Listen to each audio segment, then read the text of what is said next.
الحمد لله نحمده ونستعينه ونستغفره ونؤمن به ونتوكل عليه ونعوذ بالله من شرور أنفسنا ومن سيئات أعمالنا من يهده الله فلا مضل له ومن يضلله فلا هادي له ونشهد أن لا إله إلا الله وأشهد أن محمدا عبده ورسوله أما بعد فإن خير الحديث كتاب الله وخير الهدي هدي محمد صلى الله عليه وسلم وشر الأمور محدثاتها وكل محدثة بدعة وكل بدعة ضلالة وكل ضلالة في النار.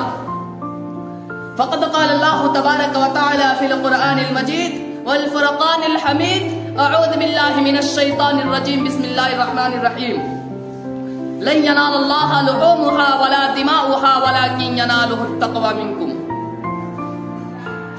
تمام قسم کی تعریف توصیف کبریائی بڑائی اس وحدہ لا شریک خالق کائنات مالک الارض و سما کے لیے ہے جو ساری کائنات کا پالنہار ہے.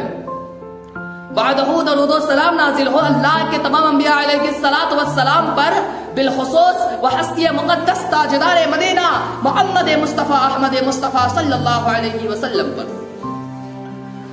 برادران اسلام خطبہ مسنونہ کے بعد آپ تمامی لوگوں کے سامنے قرآن کریم سے ایک آیت کریمہ پڑھی گئی ہے. میں انشاءاللہ اسی آیت کی روشنی میں آپ تمامی لوگوں کے سامنے گفتگو کروں گا. تو آئیے میں اللہ تبارک و تعالیٰ سے دعا کروں کہ یا اللہ ہمیں حق بات کہنے اور آپ تمامی لوگوں کو حق بات سننے اور کہنے اور سننے سے زیادہ عمل کرنے کی توفیق عطا فرما. آمین. برادران اسلام ہم جن ایام سے گزر رہے ہیں یہ بہت ہی قابل قدر اور قیمتی ایام ہے اور بہت ہی قابل قدر وہ شخص کہلائیں گے جو اس ایام میں اللہ تبارک و تعالیٰ کو اللہ تبارک و تعالیٰ کی تسبیح و تحمید اور ذکر و اذکار کے ذریعے رب العالمین کو راضی کر لیں گے. مناسب معلوم ہوتا ہے کہ ہم جس ایام سے گزر رہے ہیں اسے عشرہ ذی الحجہ کہا جاتا ہے. قرآن اور سنت کی روشنی میں اس کی فضیلت بیان کر دی جائے تاکہ جو لوگ ابھی تک خواب غفلت میں پڑے ہوئے ہیں وہ خواب غفلت سے بیدار ہو جائے اور اللہ تبارک و تعالیٰ کی زیادہ سے زیادہ تکبیر و تحمید اور ذکر و اذکار اور رب العالمین کا تکبیرات بیان کرے. اللہ اکبر لا الہ الا اللہ واللہ اکبر وللہ الحمد. برادران اسلام اللہ تبارک و تعالیٰ کا فرمان ہے قرآن کریم کے اندر کہ والفجر ولیال عشر قسم ہے فجر کی اور 10 راتوں کی. میرے عزیز ساتھیوں اس آیت کریمہ میں 10 راتوں سے مراد ذی الحجہ کے شروع کے 10 ایام ہیں. میرے عزیز ساتھیوں اگر ذی الحجہ کے شروع کی 10 ایام کی فضیلت نہ ہوتی تو اللہ تبارک و تعالیٰ اس کی قسمیں نہیں کھاتا. رب العالمین نے ذی الحجہ کے شروع کے 10 ایام کی قسم کھا کر اس کی اہمیت اور فضیلت کو واضح کر دی. اور حافظ ابن کثیر رحمہ اللہ کہتے ہیں کہ 10 راتوں سے مراد ذی الحجہ کے شروع کے 10 ایام ہیں. اسی طرح سے محمد رسول اللہ صلی اللہ علیہ وسلم کا فرمان ہے کہ عشرہ ذی الحجہ میں عمل کرنے سے زیادہ بہتر کسی دن کے عمل میں اتنی زیادہ فضیلت نہیں ہے. صحابہ کرام نے عرض کیا کہ اللہ کے رسول کیا جہاد فی سبیل اللہ میں بھی نہیں؟ آپ صلی اللہ علیہ وسلم نے فرمایا کہ ہاں جہاد فی سبیل اللہ میں بھی نہیں. ہاں اس شخص کا جہاد جو اپنی جان و مال کو لے کر نکلا اور ان میں سے تمام کی تمام چیزوں کو اللہ کی راہ میں قربان کر دی. ایک اور حدیث کے اندر آتا ہے کہ اللہ تبارک و تعالیٰ کے نزدیک سب سے زیادہ باوقار اور عظمت والا دن اس عشرہ ذی الحجہ کے مقابلے میں کوئی نہیں ہے. اسی لیے فرمایا جاتا ہے کہ لوگوں ان 10 دنوں میں تم زیادہ سے زیادہ اللہ تبارک و تعالیٰ کی حمد و ثنا بیان کرو. رب العالمین کی تسبیح اور تحمید اور ذکر و اذکار کے ذریعے رب العالمین کو راضی کر لو اور تکبیرات کا بھی کیا کرو. اللہ اکبر لا الہ الا اللہ واللہ اکبر وللہ الحمد. میرا عزیز ساتھیو جب تکبیرات کے حوالے سے بھی ایک حدیث سماپت فرمائیے. حضرت عبداللہ بن عمر اور حضرت ابو ہریرہ رضی اللہ عنہ کے بارے میں آتا ہے کہ جب یہ دونوں صحابہ ذی الحجہ کے شروع کے 10 ایام میں جب مدینہ کے گلیوں کی طرف نکلا کرتے تھے تو پورا بازار پورا گلیاں تکبیرات سے گونج اٹھتا تھا. میرا عزیز ساتھیو ہمارا بھی یہی معمول ہونا چاہیے.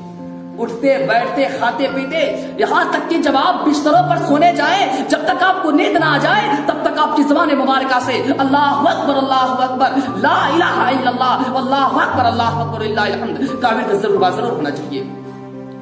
میرے عزیز ساتھیو ذی الحجہ کے شروع کے 10 ایام میں یوم عرفہ یعنی 9ویں ذی الحجہ بھی ہے. اس کی بہت ہی زیادہ فضیلت ہے. محمد رسول اللہ صلی اللہ علیہ وسلم کا فرمان ہے کہ یہ دن عشرہ ذی الحجہ کے دنوں میں سب سے زیادہ عظمت والا اور فضیلت والا دن ہے. اس دن اللہ تبارک و تعالیٰ اپنے بندوں کو سب سے زیادہ جہنم کی آگ سے آزاد کرتا ہے. بلا شبہ اس دن اللہ تبارک و تعالیٰ